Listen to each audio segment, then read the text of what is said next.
there. Okay, so um, tonight I have the um,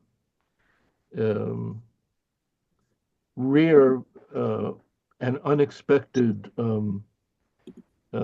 occasion to follow up on three amazing triptychs, and I try to do the best I can. I'm not sure how I'll do here, but I'll try my best.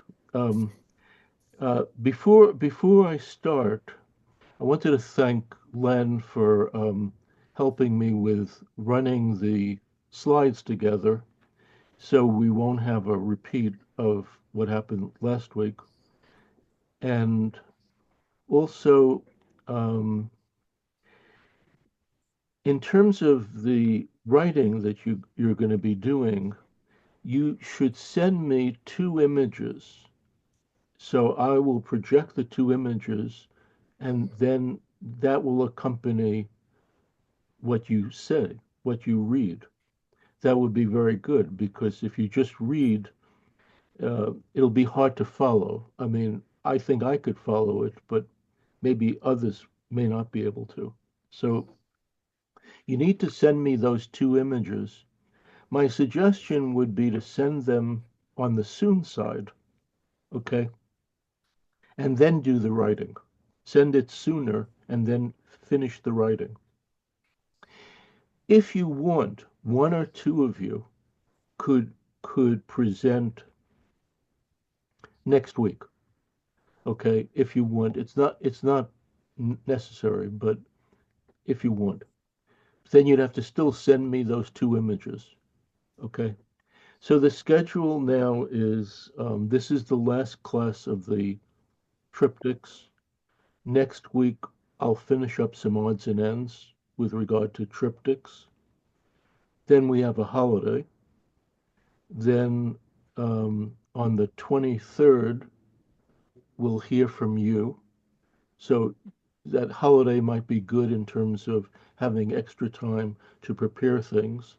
And on the 30th, um, we'll be talking to Lynn Jacobs. The way I see that is I would start off by asking her some questions, and then I would think if you had questions after that, you'd come in. Okay. I have a few pertinent questions which I'd really like to ask her. So, okay.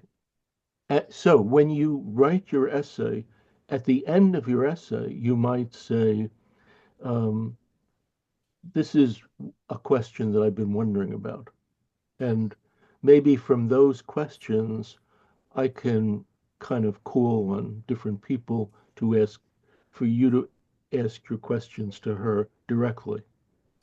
Um, okay, so uh, I want to give you enough time to ask me questions about this painting, and I want to speak um, extemporaneously about my painting, and I'm going to divide this up into two parts. One part is just sort of describing the painting with images, but just describing it. And the second part is a kind of overview on improvisation and irony in painting. Hmm. So the first part, it would seem like I'm just describing things. And the second part, it would be to suggest to you that art doesn't just go 1, 2, 3, 4, 5, 6, 7, 8, 9, 10, finished. Okay. It's not a nice, neat package. It has it pushes and pulls and luck and weirdness and all kinds of things that happen along the way. So it's not a nice, neat little thing. It's more complicated. Um, so, okay. So let me see if I can do this. This is shear, and this is gonna go. going to go backwards. Oh, backwards.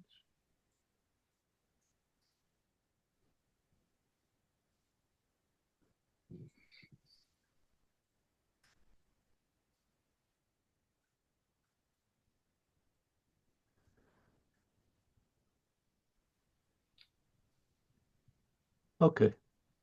So on my screen, I see the right-hand side of my screen, I see pictures. I see images of you people. You don't see that, right? You see It, We images of do. people? it We may or depends may on not. your It depends on layout. our own setting. Yeah. Yes, yes. Okay, because I could make this. Uh, how many of you see the images of other people rather than the image on the screen? We see That, both. Oh, yeah, we're We have probably both. all seeing both, but that depends on the settings you've chosen on your end. But what you're showing now is the triptych. But we are probably also seeing the images of the folks in the class in addition. So Uh, you see the whole painting and the image Yeah. on the side. and just one line of images, yeah. Yeah, but you see the whole painting. Yes. Yeah. Yeah. Okay, great, great. Okay, so um,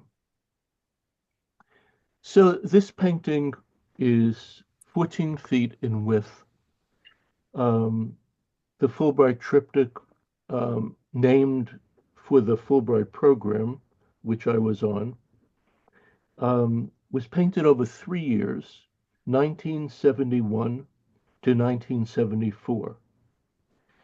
Um, these are three wooden panels. Um, How high? these are three wooden panels which have been gessoed, okay?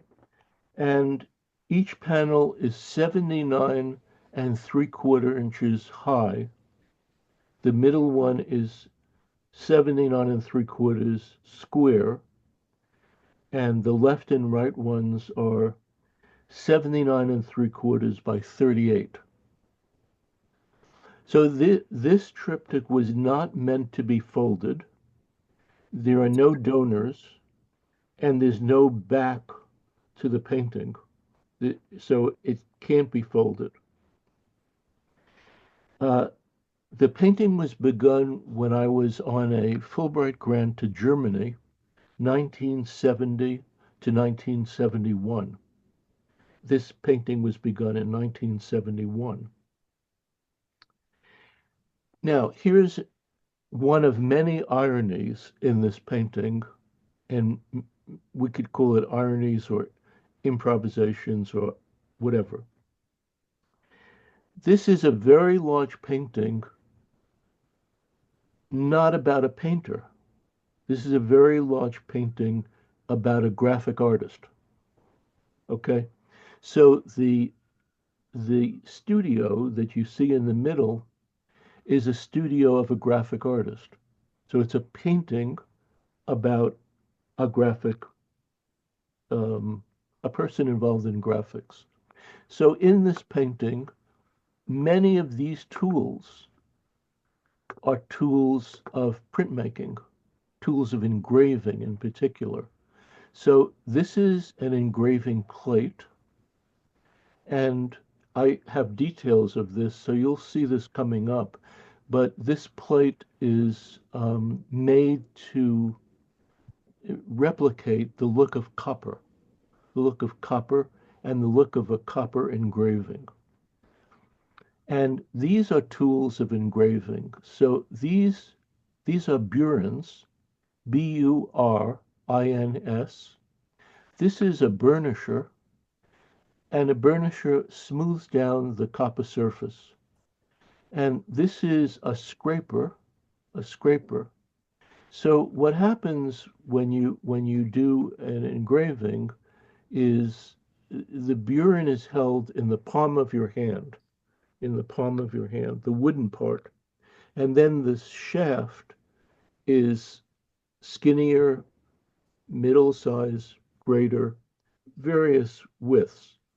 And sitting in front of this table, what you do is you push the burin into the copper plate this way, all straight, all straight. Every single thing is straight. Push in front of you like this, like that. So then, if you're thinking ahead, you might ask how you get circles or curves. Well, you don't get it by drawing circles or curves. You get it by, as you're pushing this burin forward, you're turning the plate 360 degrees or 180 degrees or 150 degrees or 230 degrees. So if you know this engraving, I forgot to put this on the this um, this lecture. I forgot to put it on. I'll show it to you next week. But if you know this, there are like 150 leaves and circles in here, and they're all obtained by driving the burin forward and turning the plate. Um, okay, so this is a very large painting composed of very small details. So you might have this detail. You'll see a close-up image of that. This detail, which is a letter. This detail, which is a watch. This detail, which is the droppings of a tree in Brooklyn. Uh, this detail, which is a poem. These details, which are children's drawings. Okay. Um, I I could be off here, and I definitely I'm not everything I say is not 100% accurate, but I could be off. But the painting seems to me very architectural. So it has a, a lot of issues connected with space, with left and right, with front and back, with little and small, with the table, the people. So it has an architectural underpinning. Um, so here's irony number two about this painting. Um, I learned a great deal about this painting after I finished it. So I learned a great deal about this painting in the 50 years after I finished the painting. And as strange as this may seem, I'm still learning about this painting now. Now, that doesn't make any sense because the artist is supposed to know everything, but that's absolutely the case. And that speaks to you never know improvisation and what I'd like to do in the second part. Um, it, it also speaks to instinctiveness, questioning, and the lack of certainty of the artist. Okay. The copper plate in the middle is depicted with gold leaf and paint. And if the lighting on the painting was really terrific, the copper plate glows and seems to levitate. So that's a very interesting part of this because the gold separates from the paint. And um, in a sense, that part of this painting um, is what the painting is all about if you think of the painting as being about process.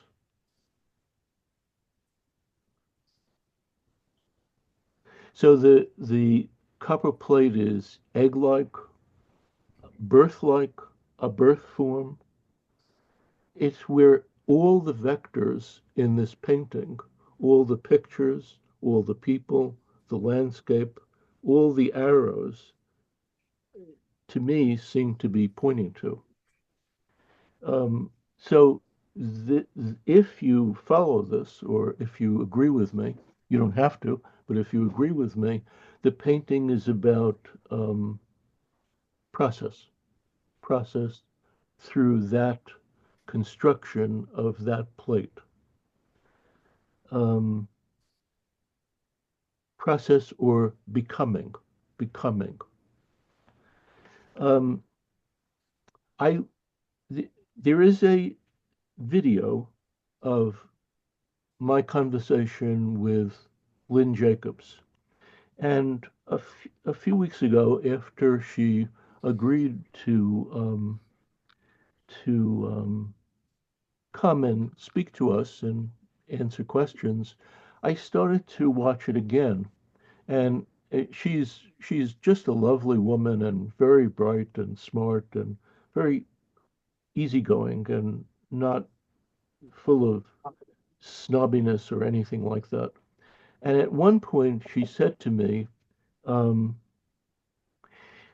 so is the painting about art or the study of art or what it means to be an artist? And I I was completely unready for any question she asked, so I wasn't ready for that question. So I said, if I remember this right, I said all of the above. And when I looked at this interchange, I realized that what I said to her wasn't really right. And um, so, what is the painting about now that I'm learning more and more about this painting? Um, it's about how every person finds their way. In other words, not just an artist, not just a person who's doing the work or thinking about art or art history, but it could be anyone. And how do they find their way? Maybe through these visual images that they put up on a wall, or these visual images that they have on a refrigerator or they have in their house. And those visual images define who they are.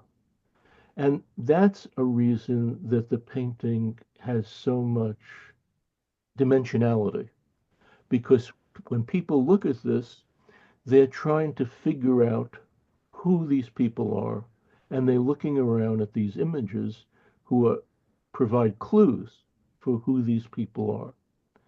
And if someone else was creating a triptych who was maybe a person who packaged books or edited books or helped produce books, maybe their walls would have different things on them. Or maybe if that person was someone who was involved in architecture, so their walls would have things having to do with architecture and their voyage as an architect.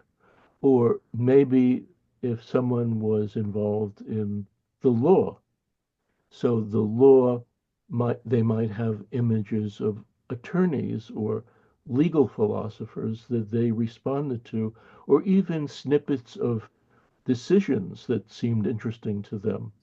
So, so in a sense, I didn't really answer Lynn Jacobs' question correctly, and I'm trying to do so now.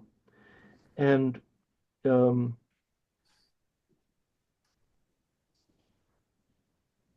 the viewer identifies and becomes a detective. Who are these people? what is important to them. A painting of identity, a diary, a memoir, a novel, question mark. Okay? So I didn't think of that when I did the painting. Maybe I had some inclination for that in that direction, but I think that is so. That is true. Um, so when I went to Germany, I had a grant in graphics, and I was connected with a school in Kassel, which is called the Hochschule für Bildende Künste. So is the main art school in Kassel, and I was doing drawings and engravings. And in fact, the engraving instructor there printed an image from this plate. And he printed the image wearing a suit and tie, which was white or off-white. Can you imagine this? He printed this with a suit and tie, uh, immaculately dressed, didn't get one piece of ink on him, printed this engraving, and didn't say too much, but just did it, and that was enough. Um, so that's what I had worked on since being in art school, drawings and prints, mainly very large drawings, and you'll see them later, okay, because I thought to include that in this presentation. So one day, I think we were there 6 or 8 months, maybe 6 months after we were there. One day I was sitting by this table, engraving and thinking about what I was doing. For some reason or other, I stood up and walked back about 8 feet, about 8 feet from the table. And I looked at the table and I looked at the view out the window and I thought, wow, this would make quite a painting. This would be really interesting. Okay. The only problem with my statement was um, since being in art school, I hadn't done any paintings. Okay. So, so this is a funny thing to think that you can do this. So I walked back and I thought, gee, this would make quite a painting. Um, the view of this middle panel actually existed, the landscape.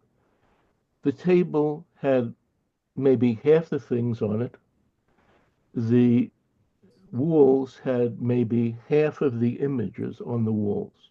So all that was extra filled in. A few days after I saw this and I had this vision come to me, I thought, um, wouldn't it be something if on the left side and the right side were Renee and myself looking at you? Now, in this room, to the left of this table, there was a space of about maybe 8 inches.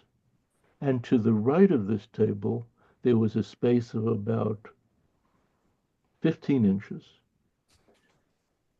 So this couldn't exist. This is not possible. I mean, even the middle couldn't exist, but it did exist. But the left and right definitely couldn't exist.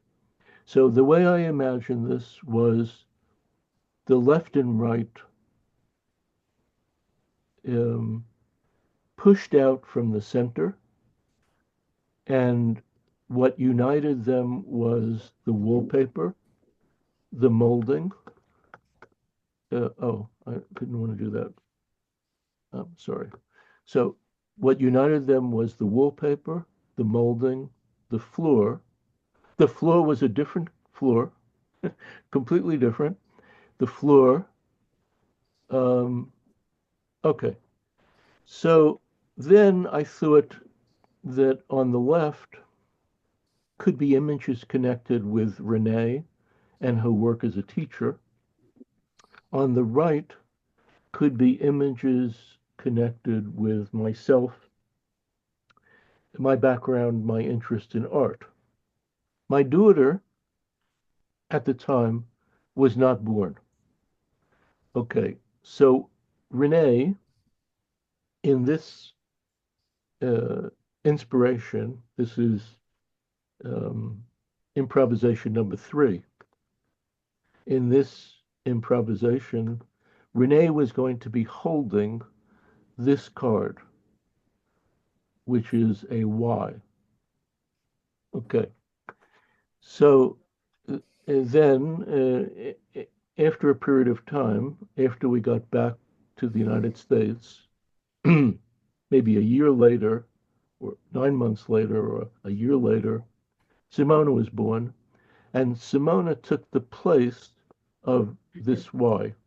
I got rid of this Y, put Simona in here, and the Y was one of my favorite parts of this. And the Y sets your eye out far to the left. So the people move your eye to the far left and to the far right. The wings are slightly warmer than the middle, more human, slightly warmer. The middle, slightly cooler, and together make a temperature that is complicated, not simple, complicated. Um, okay.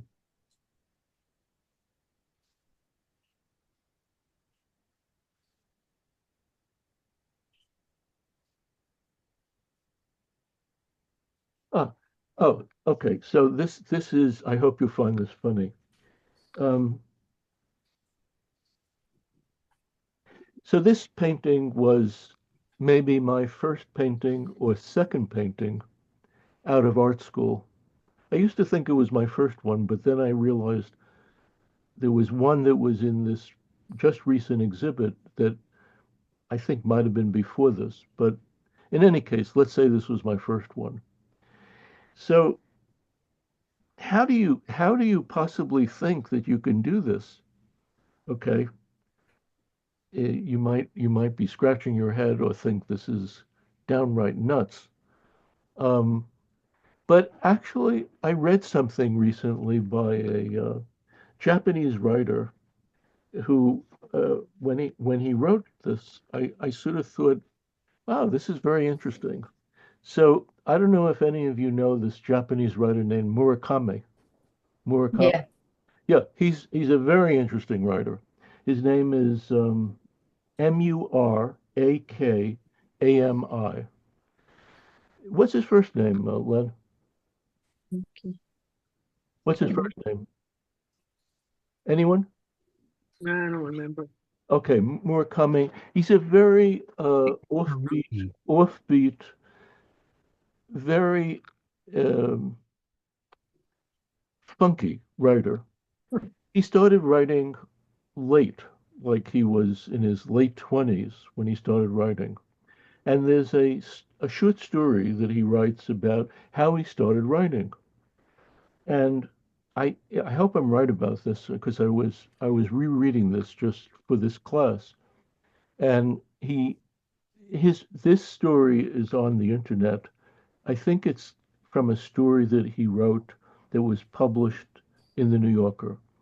And the way it goes was he was watching a football game on in a stadium somewhere in Japan. And as he was watching this football game, he said to himself, you know, I can write a novel. Okay. He had no background in writing. Okay. Zero, zero, no background in writing. And he said, I can write a novel.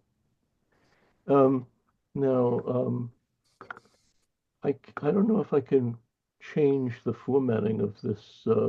Oh, maybe I can. No. Oh yeah, this is great. Oh, Alan, isn't that funny? Don't you think that's funny? Alan, Yeah, sorry, I was turned off. Yes. don't you think that's funny? Yeah. Yeah, I mean, it is hilarious. I mean, he's watching this football game and he says to himself, I think I can write a novel. Okay. Has no background in writing. All right. Now, in my case, all I did was draw. So drawing is close to painting, but different.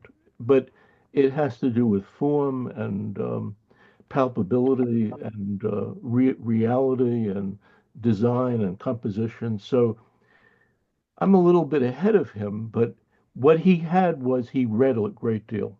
He was an avid reader, but not a writer.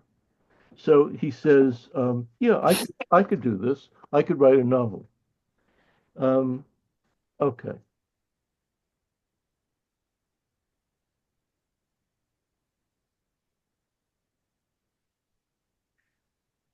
okay. So when you look at this painting, the left side and the right side take you way out on the periphery, and this reproduction is one of my favorites. Which, And this one right here, I don't know. Do you see an arrow? yeah, Okay, that one there, which you'll see an image of, and the Y, which you'll see an image of, and that takes you way out on the periphery. And on the far right side, there's this little Sumerian figure here, which is very strong and is also acts as a alter ego for me. Takes you way out on the far right. Um, the use of children's drawings in this painting is, I think, very interesting.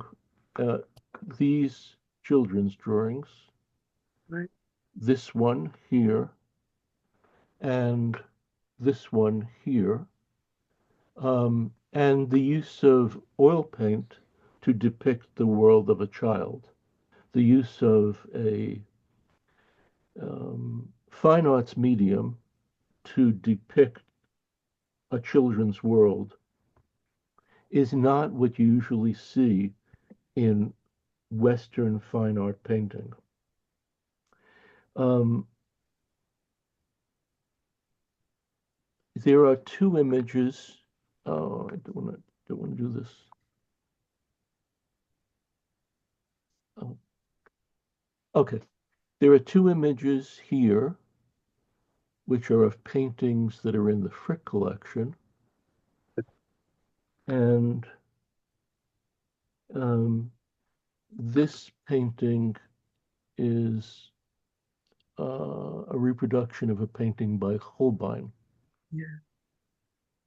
Okay, so let me show you some pictures of this, and then I'm going to return to this overview in terms of improvisation.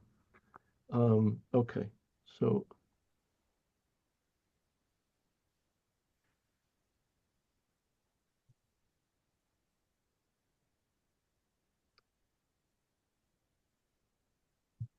I don't know, this is not advancing.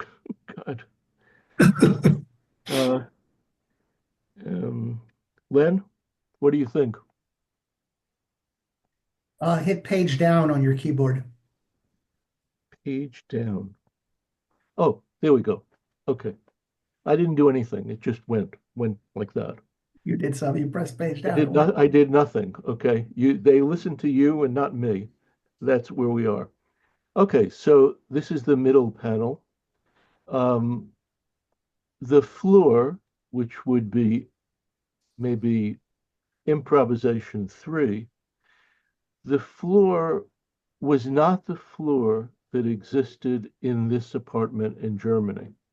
That floor was a parquet floor, very nice looking, but not that interesting. Very organized. The floor of a living room, not really that interesting. Not a lot of soul, or heart. This floor comes from um, uh, a, a side story, which is that when we got back from that year in Germany, we had a tremendous difficulty financially, and someone let me use a room in their house. And in return, I fixed the room up. The room had um, Pencil. a subfloor, which was this pine floor. And the pine floor was painted this kind of mahogany color.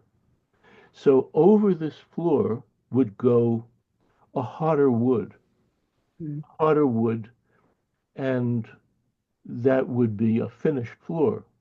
But this room wasn't finished, and this was the original floor from like 1880. So that's the floor that I used. And in that instance, the floor is very built up with gesso and very textured and sculptural. Okay, this is the same problem. I can't advance this. Um, it- Len, is there something else I can do? Did you hit page down on your keyboard? That's the arrow. It'll actually say PGDN. No, Is it the bottom? There's a key. The key will have PGDN written on it. no. No.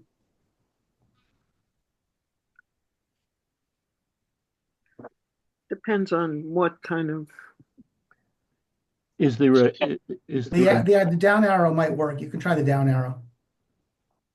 no, it's not working. Well, then are you in PowerPoint or are you in an Acrobat PDF? PowerPoint. Okay. Let's see. At the top, there are arrows that go both ways. Should I try those? You can, you don't have, on the left, do you have all the slides on the left? Do you see the slides? No. No, I could go out of full screen.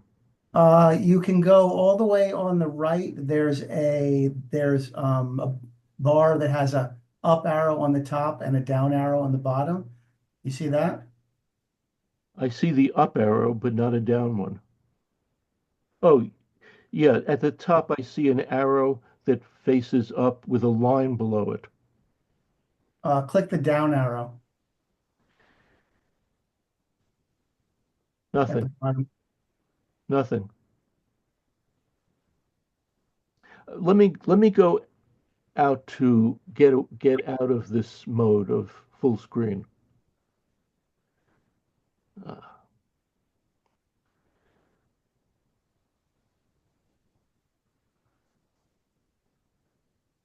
okay, so something happened. I don't know why this happened. Um, okay, let me just continue. Maybe this will work now. So this is a depiction of the copper plate, and on my computer, this copper plate, my computer is a little larger than yours.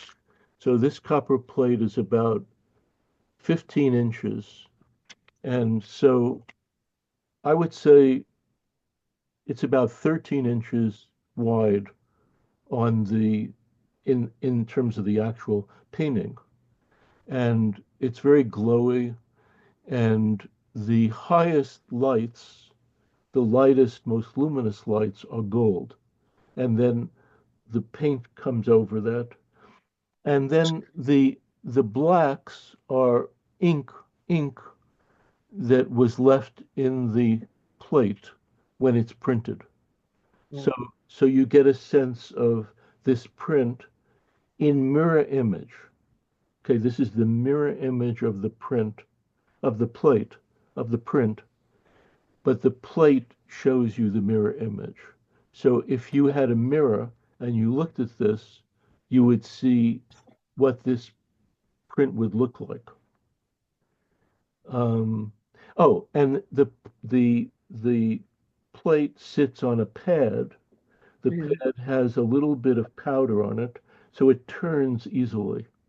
Okay. Mm. And it's different than a dry point or an etching in that it's engraved all straight lines running up. And when the copper is um, when the copper is cut, the copper is cut goes like this, the copper, and then a scraper removes the copper, and then the burnisher smooths it out. Okay. Mhm. Let's see if I could advance this now. Same thing. It just is taking time. I don't know why, but Um,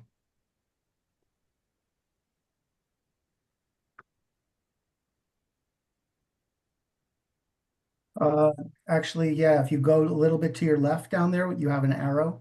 That yes, might, Yeah. that might be doing it. Len, you're The right. right Right. pointing arrow Yeah, in the lower left. a right pointing arrow. Yes, yes, very good. Thanks, both of you. So this is a detail of the part with Renee in it, and you can see the children's drawings. And when I was doing the painting, I thought that the children's drawings should be done with different mediums. So yeah, crayon, watercolor, pencil, wash, right. and to get oil to replicate the world of a child. And then there are spelling things below and reading as well. So let's see if this will work now. Ah, good. Okay, so this is my part, and over my head is this extremely small painting of Van Eyck. Um, and I think I showed you this 2 or 3 classes ago. His name is Baldwin de Lannoy. Very, very small. I think the whole painting is 12 inches high, and his head might be an inch, 2 inches high, 2 inches. And so to uh, design this with the painting over Renee, I blew this up larger, repainted it, redrew it. Here, here was something that I had seen. It looked like something my mother had. This image, Hmm. this image looked like something my mother had. I remember once asking her about this, and it was a passport, Mm, but not hers, but a family member. mm, But my mother came from Russia, and when I saw this in the New York Times, I thought this would be very interesting. I didn't have no idea of putting it into a painting. I just thought it was interesting to keep, put it on my bulletin board, kept it. And then when I was trying to think of what images to put in my side, I thought of this one. Um, there's a book out on this painting, and the book has many different essays in it. One of the essays was written by a man who is a student of Soviet film, history, and literature. And he found out who this man was, and he wrote an essay about this man, a, a Russian man. huh. It's quite an interesting essay. So this is the detail that I was showing you before. So this detail is probably about, I would say, 14 inches high. Very crazy image drawn by a 10-year-old. And luckily, Renee saved this because it ended up moving from wall to wall and ending up in this painting. Um, And of course, all of that moving and moving and moving and ending up, it is, there's a certain logic to it, but there's a certain clearly improvisation going on. The why is was connected with a reading program that Renee had, which in which she showed these cards to the students, and the students said the sounds of each letter. So the sounds of this letter were Y-A-I-A, Y-A-I-A, 1, 2, 3, 4, Y-A-I-A, 1, 2, 3, 4. And that was very interesting, but I liked the shape of this, and the shape was strong, pulled your eye to the left, the far left. Right. Okay. So this is the far left of the middle panel. And you see this one here, you'll see a detail of it coming up. This is came from a book on the artist Surat, whose work I like very much. And you'll see the detail coming. Um, so I'd say this detail was about 8 inches high, 9 inches high. So here's a detail of the middle panel, the middle panel of the middle of the middle panel. So this is a reproduction of a painting by my brother. Um, Uh, it's called In the Kitchen. It's one of my favorite paintings, or maybe the favorite painting that I feel that it means more to me. It's my favorite. And this is a reproduction of a painting by Edwin Dickinson, okay, self-portrait. This little piece is a poem which was written by a student that I had um, in a yeshiva in Brooklyn. And this poem was, I thought, just brilliant. It was an assignment that I gave to the students. I taught in this yeshiva in the afternoons after being in art school in the mornings. And I went there to this place from the Brooklyn Museum. what And did you? uh, wait a minute. Uh, how do I? Oh, back. Oh, okay. No. Okay. I taught humanities, humanities there, uh, social studies, humanities, and it had the added factor of keeping me out of the war in Vietnam.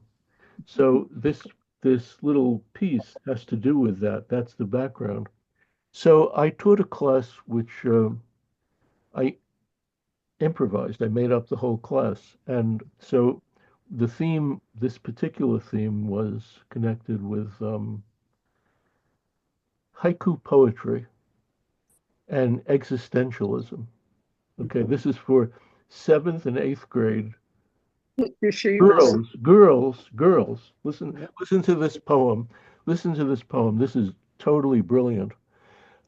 Gloria Mintz, age 13. Uh, and she uses the word I in the poem, and she means by I am walking, I am talking, I am crying. So this is the way she uses the word I. Solitude, gray and sweating, and one I person fighting and fretting. Hmm. Now, this is a person who did not speak English when she came to the United States. This is amazing. So, Hmm. um, I love that poem. I thought the poem meant a great deal to me, and I really saved it and kept it.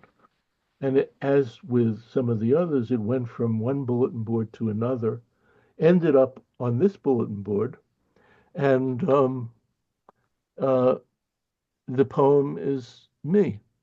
The poem is me. Okay, it's her poem. It's about her, but it speaks to me. Mhm. Solitude, gray and sweating, and only one eye person, fighting and fretting. So below that is here is a woman by Kata Kollwitz who Mm, looked very much like my mother. mm, And here is three models by Surratt right. and an amazing painting by Vermeer of the artist painting a model. This copy of the Van Eyck painting, which we started with, and this, the Holbein here. Um, these are the two paintings from the Frick collection. Simon, Yeah, yeah, the Holbein is interesting for me in that it's kind of duplicates what you're doing in your triptych vis-a-vis the items he has about his craft on the wall, brilliant, the accoutrements. brilliant. So it's sort of like a picture within a picture within a picture, kind of thing. Yeah, Like, absolutely brilliant. Let me just go back a little bit to show you this, to show you this. Yeah, so this painting, which is, Oh, this is a painting Rich is talking about. mhm. I'm going to try to show you, I'll make a mental note. it's a Hanseatic League. The Hanseatic League, was very Yeah, active in yeah, trading let and me just say something about this. I'll try to make a mental note to get a better image of this, the real painting. So this painting is by Holbein, and it's a painting called Portrait of the Merchant Georg Giese. Georg, Georg, Giese, Gise. So Georg Giese, this painting is spectacular painting, and around this man are different uh, notes to himself and accoutrements of his life. So this is the identity that he's showing. This is who he is. This is his diary. This is just what I was talking about early on, that my painting is about anyone who collects things. And in this case, he's a merchant. Okay. And the painting is really stunning. And I think it was the image was on the 5 or 10 mark Deutsche currency. Um, that Rich, that's terrific, really terrific. I So love that painting too. yeah, this is the Rich. One other thing about that is I didn't entirely realize what I was doing when I put it there, but then after a period of time, I realized, oh man, that's so obvious. I mean, this is the same thing. Mhm. Okay, but that's part of this whole thing. On the right-hand side, going towards the top, this is a drawing by Holbein, of all people. Huh. And this drawing is in the Fog Art Museum. So I, in the 1960s, went to visit the Fog Art Museum because they had a very good collection of Ingres drawings, who I really liked a lot. And they put the drawings out for me to see. Renee and I were there looking at these drawings. No frame, no glass, just in a mat looking at the drawing. And when we were leaving, on the wall where the door was, above the wall, above and to the right of that wall, was this drawing. And I just was stopped in my tracks when I saw this. And so this is Holbein. And in the years since, when I started to understand the Grunewald painting and started to think about leopards and pockmarks and infirmities, um, some connection. Hmm. Um, the one below um, is in the Louvre Museum. I'm drawing a blank. Oh, it's called the Avignon Altarpiece, and it's quite striking. Um, ah, so now, not all of you know Jim Oh, Jim Jim. Rose Jim Rosenfield, Yeah. and he was a dear friend of mine, who I knew because of this class and because of this painting. So this is a picture of him and myself in front of this painting, so you can see how big it is.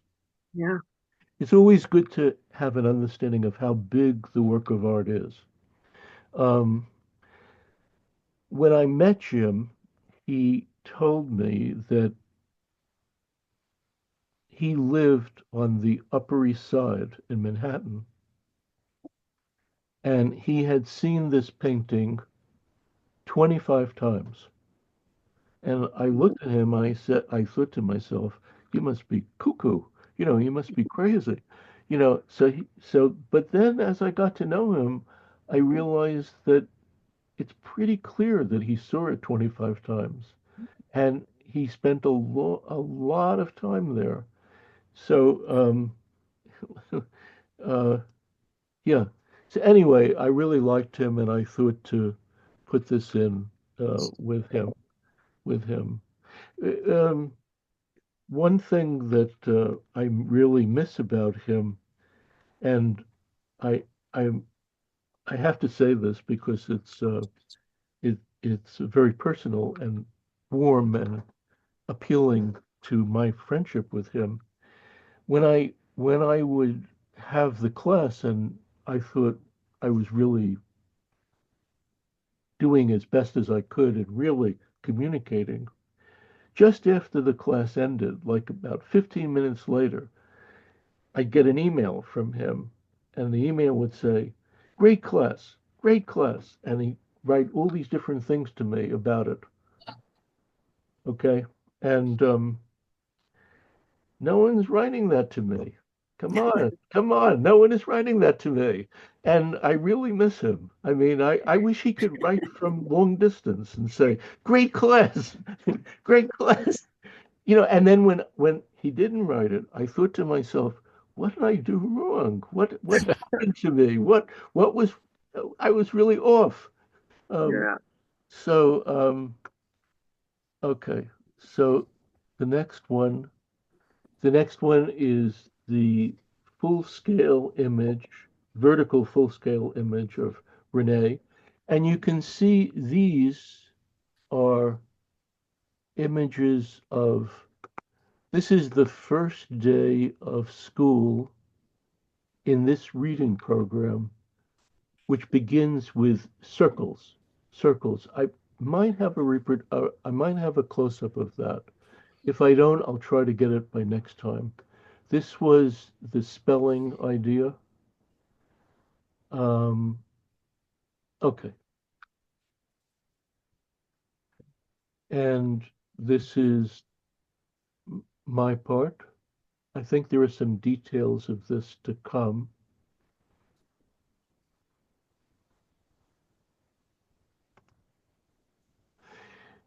This is a very nice detail of the middle panel. Mhm. And it struck me that I mentioned architecture before. I hope I'm right about this, but if you think of this part here, and then you go from here up to here, and then across to here, and then down to here, you have a kind of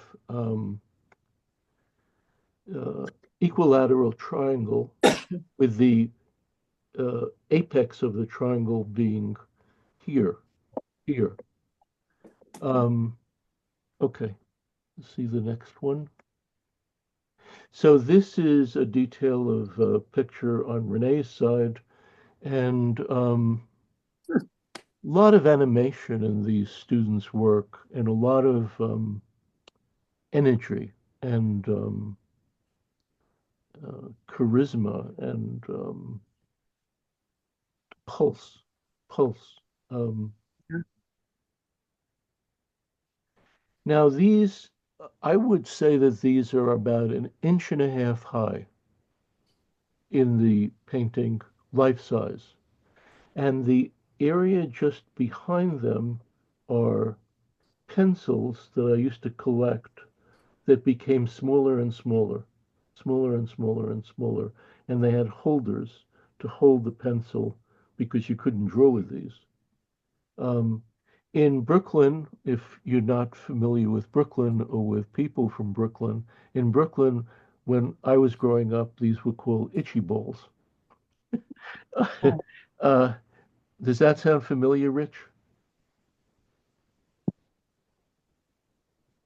I don't remember that name. Thanks. Okay, Thanks for the okay. ref. Never mind, never mind. Um, okay, so here's the poem of Gloria Mintz. And let me just keep going. mhm. What is that? Okay, so this is the letter, and not sure if I should read this to you now or come back to it. Let me just keep going, and I might come back to that. So this is the Seurat reproduction, very, very small. And years after doing this, I was looking at this and I couldn't figure out how I got this print to be this small. Um, okay. Um, my alter ego to the right, uh, Sumerian figure, wonderful eyes and sense of like what's going on here. Mm, This is the um, so what my friend said to me to start with, this was many years before this book. He said to me, "Why do you have a Russian exit visa in your painting?" And I said to him, I didn't even know what it was. I just thought it looked like something my mother had. And he said, no, this is a Russian exit visa. And this was what Jews had to have to get out of the Soviet Union. Um, his essay in my book, in this book, um, starts with old Soviet joke.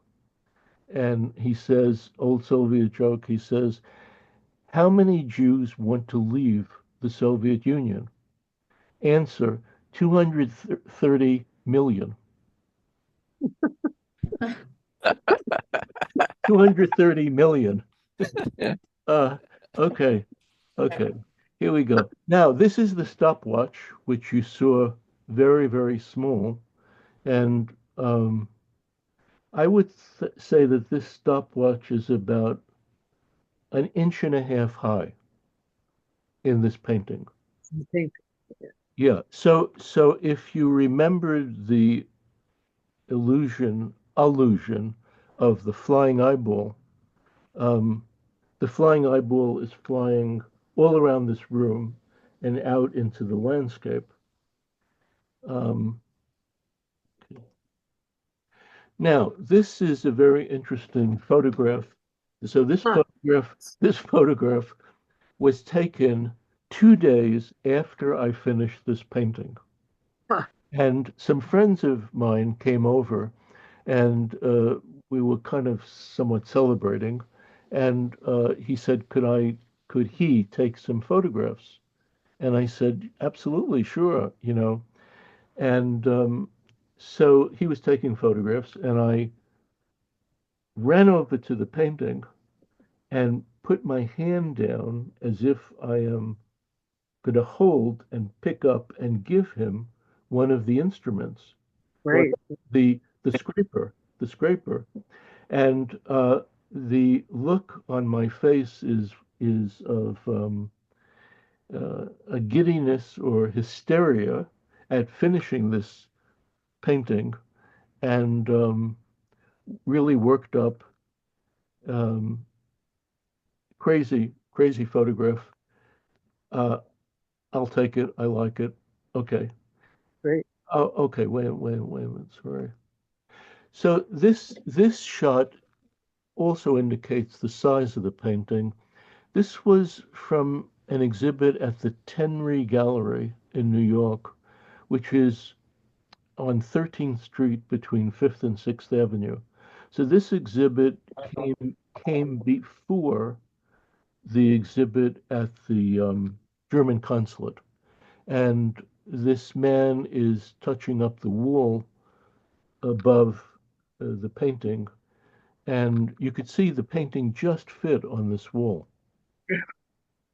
Um, this image I like a lot. This was from an exhibit of this painting which traveled, and this was in Nevada, Nevada, and I can't remember who took this image. Maybe I took it. I don't remember. But it looks to me like this man could walk in, go through the window, and walk out into the landscape and disappear. I really like this. I just really like this quality. Um, um, so many years later, this is maybe at Penn State University, and this is the actual phonic card that I'm holding. Mhm. Okay. Um, this is Simona Renee. It looks like her. It, it, it looks like her. Yeah, I guess it looks like her. Yeah, yeah, yeah. She's a lot nicer looking than the Y.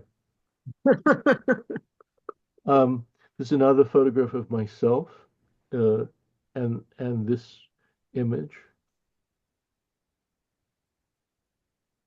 No, This was taken by a friend of mine, and uh, it's a very interesting photograph because it's deals with time and the theme of time, which is, I think, part of the theme in the painting.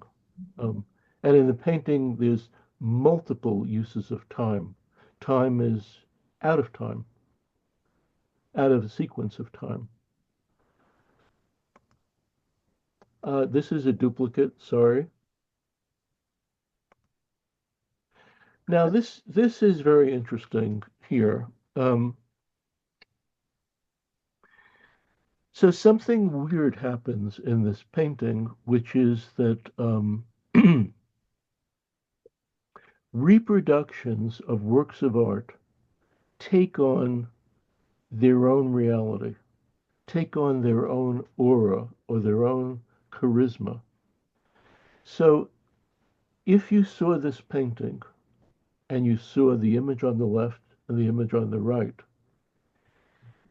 you could almost argue that the image on the left is almost as strong or maybe even stronger than the image on the right. Okay. But if you went to Berlin and saw the painting of the merchant Georgise, and I put this image of Jean Mealy to the left of that painting, you would say to yourself, come on, this is stupid. You know, don't do this. This is stupid. But in this painting, uh, there's an reordered reality, which I did not kind of think about. But somehow someone posted these two together, and I began to realize that, yes, this is correct. This is a reordered reality. Um, okay, so um, it's a detail of my part.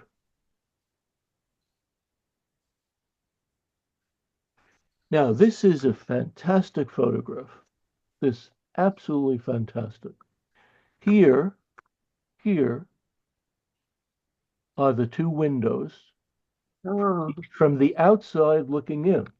Okay, you're on this street, you're looking up at these two windows. I am inside looking out the two windows. Okay, now this is improvisation number 4 about this painting. Uh, in Germany in 1971, there were just about no apartments to be found anywhere. So we made a 60-mile circle around Kassel, traveled all around, found nothing, found one thing that looked interesting. I think I mentioned this to you previously, but anyway, without going into all that, drove into this town. This, these windows had no curtains on them, which was very odd. We had met someone in this town, and he said he could ask about this apartment. We went up to look at it, and it was not interesting, really not interesting. All cleaned up, all very middle class, very bourgeois apartment. Okay. And I said to Renee, I don't know, it's not inspiring to me. It's not, I'm not getting vibrations here. And it was 8 rooms, 8 room apartment. And this, you see, it's underneath the roof here, yeah, underneath the roof here, so that every room had a roof, it had a wall that curved like that, and a window that faced the sky. right. So I said, I'm not getting vibrations from this. And she said, you know, we've got to take it. We can't just keep looking around and so forth. So what this to me means is that the art isn't what's there. The art is what you do with it. The art is what you do with what's there. I don't know if that's clear, but looking at this place and looking at these windows, you would never guess that my painting comes out of this. Okay, you would absolutely. Now this is a recent photograph of this area.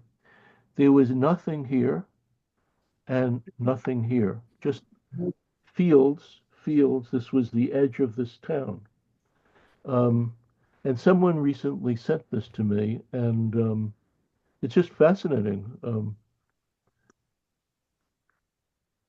Uh, this woman lived next door to us, I love and this. this was the type of drawing I was doing then. This is a drawing like about 40 by 50 inches, Conti crayon, very um, graphic, very graphic. Um, um, her family, her life, um, very intense. This drawing was done just before we went to Germany, and this was done at the McDowell colony, Uh, and about 26 by 40 inches. hmm, This one came just after we returned and before we went to Rome. And you can see a connection with the triptych with all of these. Here again, the issue of process, the issue of becoming, uh, the voyage, the voyage.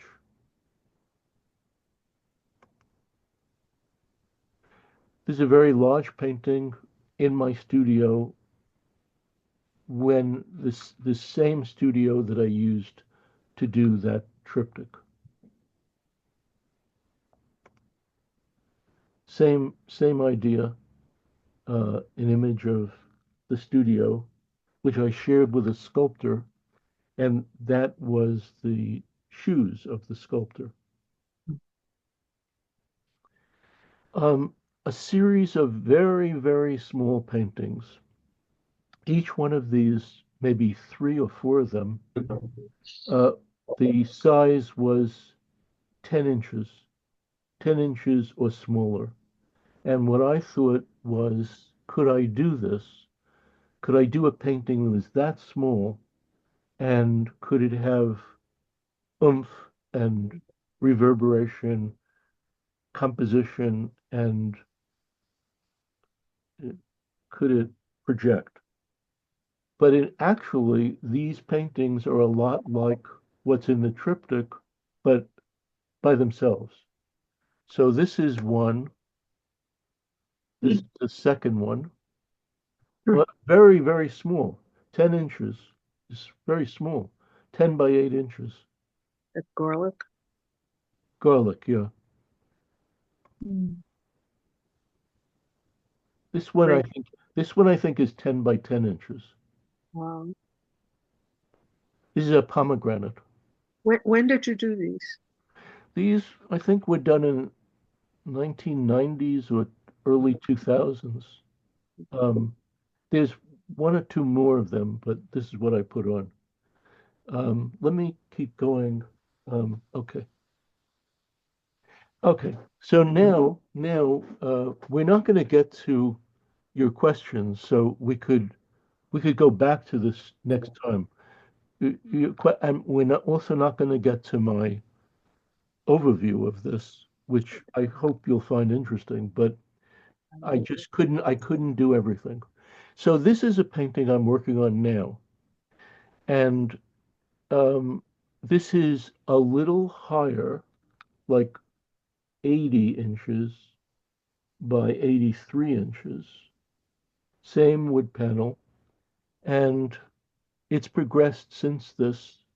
Mm. I don't have more recent photographs, but this painting struck me as a big, gigantic circle going back to that triptych. Mm.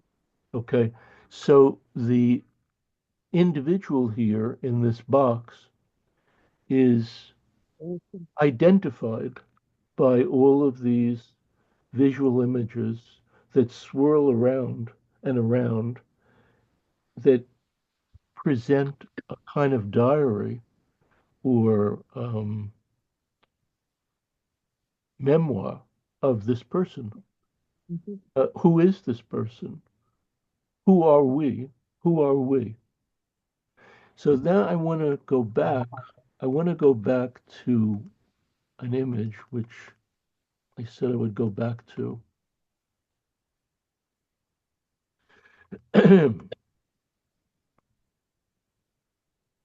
Okay.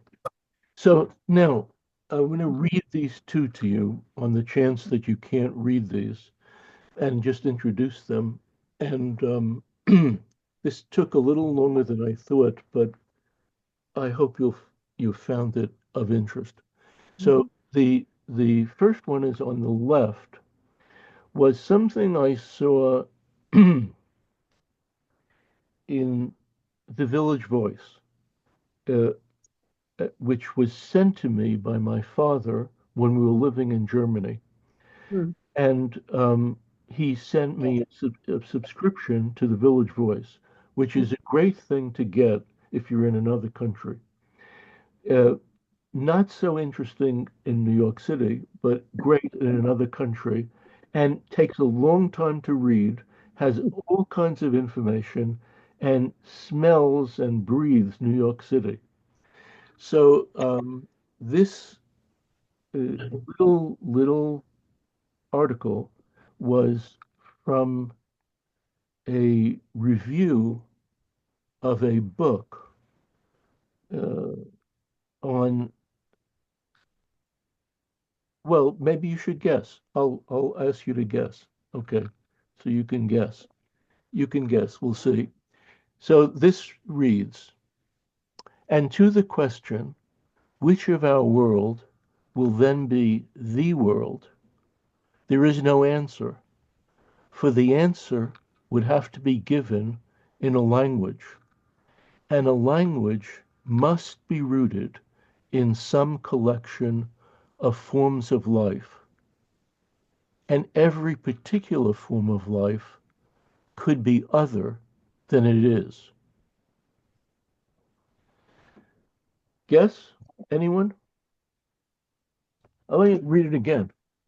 And to the question, which of our worlds will then be the world, there is no answer, for the answer would have to be given in a language. And a language must be rooted in some collection of forms of life. And every particular form of life could be other than it is. Who said that? I'm gonna guess it's Jean-Paul Sartre. Close, but not no cigar. Camus? Close again. I'll give you a hint. Anyone? Wittgenstein. You got it. You got it. I got You really got it. good. You got it, Rich. You're batting 1,000. That was good. Okay, now I'm going to read the second I letter. know I'm he's going to read the second letter, which was written by Renee. Okay, here we go. Oh, and this, for those of you who don't know this, this is an aerogram which predates email, and almost predates anything. So you'd write this and wrap it up into quarters and paste it all together and send it in the mail with a wing and a prayer. So if she was answering a question of mine, it would take 2 weeks to answer the question because I would write, it would take a week for the letter to arrive in Brooklyn, and she'd write back to me.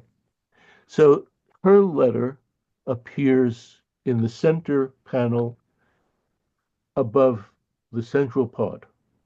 Mhm. Simon just woke up from the craziest dream. I was having a baby in our apartment in Germany.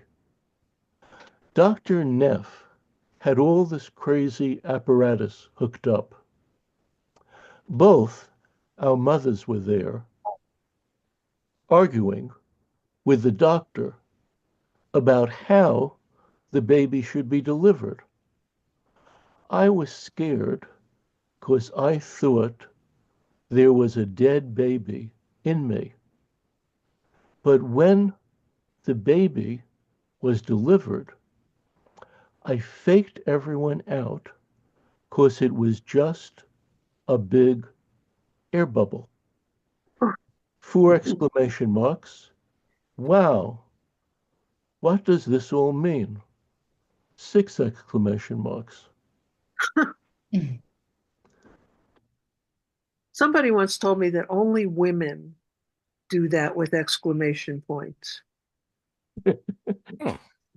Uh, well, With that may be true, but that doesn't explain the rest of this. No, it doesn't explain it at all. Uh, you have 6 minutes to ask me questions. Okay. I'll answer any question So, you I ask, have from Murakami to Wittgenstein. I have a question, Simon. Um, this triptych was the first or second painting you had done. Yeah. Now, when you look at it now, do you think that in process you would have done differently? You would have painted it differently now that you've been painting for so many years? I don't mean change. Yes, it would have been painted differently. Yeah, yeah. But sometimes sometimes the key in life, I truly mean this. Sometimes the key in life is highly intelligent stupidity. I, I I understand. I really mean this. I really mean this. Uh, Understand. and sometimes being too smart, too intelligent, too too much knowledge, it, Stops you. just just doing it is like, and why you want to do Great. it, it doesn't make sense. No, it's great. Uh, I think it was a nonverbal understanding of what you wanted to do. I think that you had it soaked up an awful lot and it just, expressed itself in that vision without your necessarily understanding this as an image of the self-actualized young man, well, which is kind of what you were. you're entirely right, but the part that I haven't expressed, which I'd like to do next time, is how there's so much luck and improvisation in this that you don't know, that you don't think about. You just see the painting complete. And there's so Mm. many points where this could have gone all wrong or be different.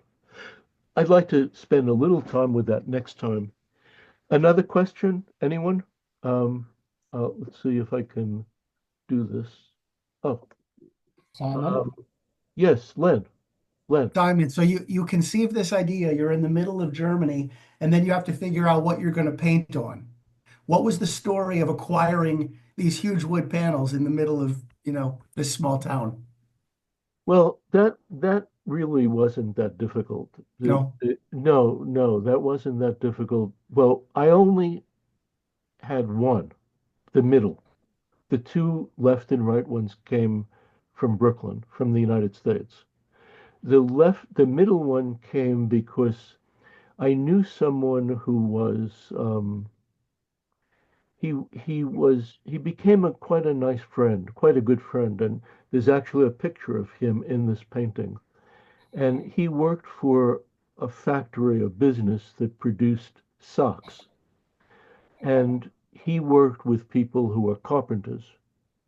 Okay. And I told him what I wanted. And he got one of the workmen, a professional carpenter, to do this.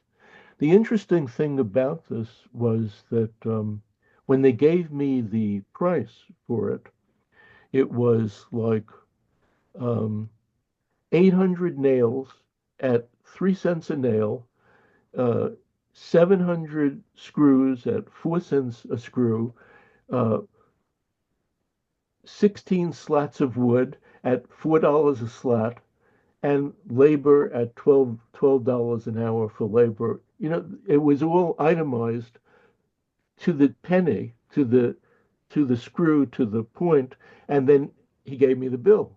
And I'd never seen anything like that.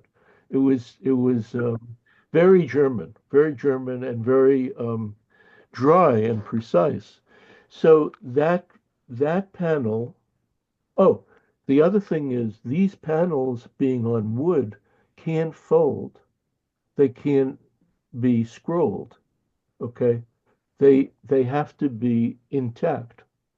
Okay, so that panel came in a crate that was probably 85 by 85 by about 10 inches. 10 inches. It was delivered to our place in Brooklyn and unscrewed. The crate was opened. The panel came up the stairs and went into our place. Um, any other questions? Oh, Susan. No. Okay. Kristen.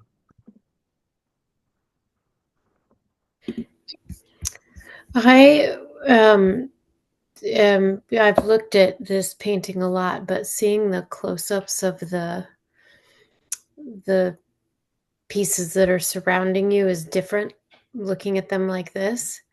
And I'm just wondering about the process of recreating those and what that was like.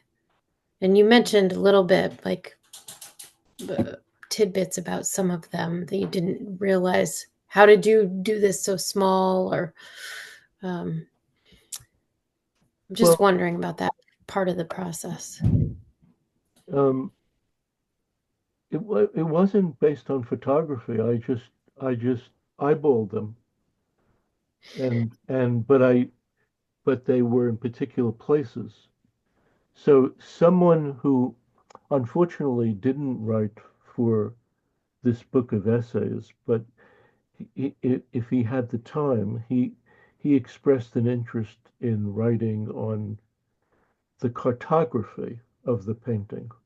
In other words, the painting as a map making. So each individual part was eyeballed, but the the whole thing had a unity to it. I, I believe the unity now would be different, but the unity then was its own unity. So the unity of another person who would put up all those pictures would be their unity at that particular moment. And then as they grew and changed, it might end up to be different. The pictures for me might be different, and the letters and things. Um, Anna, do you have a question? Yeah, so you're saying that the central panel you did in Germany. Did you went so and then did the two others when you came back? But in your brain, when you were working in Germany, were you thinking this is going to be a triptych? At what point did you decide it was a triptych? Well, that's something I'd like to talk about the next time. But just for now, no, that's very interesting what you're saying, what you're asking. It's very, very interesting. But when we left Germany, the middle panel had no paint on it. It was drawn with a very fine pen, a rapidograph pen. Every line of it was drawn, no paint. The left panel didn't exist, the right panel didn't exist. It was just an idea. So when we got back, I worked on the middle panel, and I bought the wood for the left and right panel. Okay, and all these panels were primed with gesso, primed with a very high finish gesso by myself. Um, the painting of my grandson towards the end of my presentation was primed by uh, a company that works around here that does this type of work. So they did it. But each panel takes about 12 coats of gesso, primed up, smoothed down, primed, smoothed down, the whole thing. And all those paintings that we have studied, curiously, are all done on gesso primed wood panels. Mm.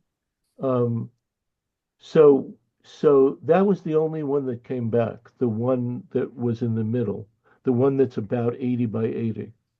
The other two came after, and then there's a whole question or story about their creation, which I think you'll find interesting. Mhm. Um, how about one or two more questions, and then we'll call it an evening. Um, Matthew, I can't hear you. I'm sorry, could you repeat that? I said, if you have a question, please ask. If not, we'll just go on to someone. Um, I have so many questions, but we Well, that's good. That's good. Now, um, can you give me one of them? oh gosh, where to begin? I was intrigued by the floor. You mentioned that the parquetry was uninspiring, and so you used the floor. Was it from Brooklyn? Yes, yes. Um, was that hard to sort of juxtapose later, and or was there just a certain amount of invention going on there? Uh, well, I, I guess it was hard, but it felt like, Because you had to invent the perspective, right? yeah, but it felt to me like it had more soul, more memory. That floor had more memory in it than Oh, the, I get that. I was just wondering from a technical perspective, like the to because you have to invent the perspective shift as it moves across the painting. yes, That yes, must have been a technical challenge. it was, yes. And the other thing about this is that if we go back a few classes, I mentioned that the those three other triptychs feel to me like the visual equivalent of a novel. Okay. Yeah, And this painting of mine feels like this is the novel that this is my version of a novel. This is a novel to me. it's a great American novel. I mean, it's as I think Roberta Smith said in her review a few years ago. I think I hope you're right. Let's put it that way. Uh, Kim, I see you maybe want to ask something. I'm not sure. No, you're okay. Um, well, anyone else? Is What that about is Carla still here? No. Okay. No, the aerogram that we're looking at? Yeah. There's like a stamp printed on the air letter sheet in the upper right corner. Yes, I think that was Kennedy. Oh, okay, it looks like Elvis. Well, maybe that's what Kennedy was trying to do. Uh, what about Kathy? Yeah, I was gonna say, Simon, when an artist is working on such a monumental piece, usually there's drawings, sketches, compositional, you know, working out of the painting. It seems like this was kind of evolved. The whole your idea just evolved over time. Is that correct? Well, it yes, it did evolve, but the initial inspiration, it, I think pretty much I stayed with. In other words, first the middle, and then the two left and right ones flanking the middle and Mhm. conversing with the middle. So those pretty much stayed, but it could have been a different painting, and I leave that till next week. Okay. Yeah. Jackie, do you have a question or thought? Yeah, I suppose this is very naive. It is naive. It strikes me how you did some of the work in Germany, but certainly not all of it. And that kind of blows my mind. Um, Oh, I see what you're saying. I didn't get to that. I didn't get to that. I have notes here, my notes, or you can't see that, but here are my notes. Oh, wait a minute. Here are my notes. Okay. And Jackie, I missed saying things about that. And you reminded me of it. I think I understand what you mean, but I'm gonna take a guess at what you meant. well, well, you said just enough to pique my curiosity. You engraved the middle section while you were in Germany Yes, and brought it home and then painted on it. And then the two side panels you did completely at home. Am I right? yes, yes, yes. So that is, I think that's it's a marvelous thing for me as a non-artist to think about. I interpreted what you said differently. So this is my interpretation, but it's not correct. It's not correct. Your interpretation is your interpretation. But what I thought you meant was something else. I think I'm going to leave that till next week. Will you be here next week? Yeah. Okay. So let me leave that for next week. This is a lot to take in, and you're a very lovely audience to speak to. And um, where is Rich?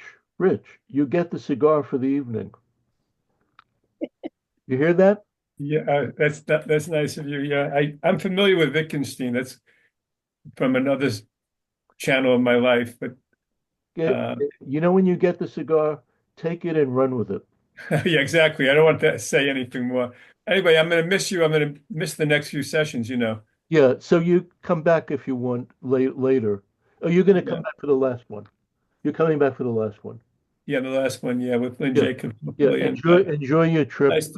nice to meet the other people in class, Yeah, and enjoy your trip. Rich is going to Turkey. yeah, Oh, and I always wanted to see the Reina Sofia, so you'll have to tell me what it's like. okay. Okay. Enjoyed the class very much. Thank you so much. Bye-bye. Thank you, Right. Simon. Bye. Bye. Thank you, Simon. Thank you, Simon. Thank you, Bye. Simon. Take care. Take care. Bye. Good night. Matthew, Yes. I enjoyed your response to my question. It was great. It was really great. Well, I don't have one question. I have many questions, and I can't even get to them. I am familiar with this painting from years past, Yeah, and no, I I have know. I know. I have your book of essays. Yeah, yeah, no, I know. So, I understand. but as they say, the more you learn about something, the more questions you have about it. So, Yeah, yeah. Um, so I'll see you next week, okay? yeah, okay. All right. Thank you. Bye-bye. Thank you so Bye. much. Bye. Could ask him what Jackie thought about Oh. ended.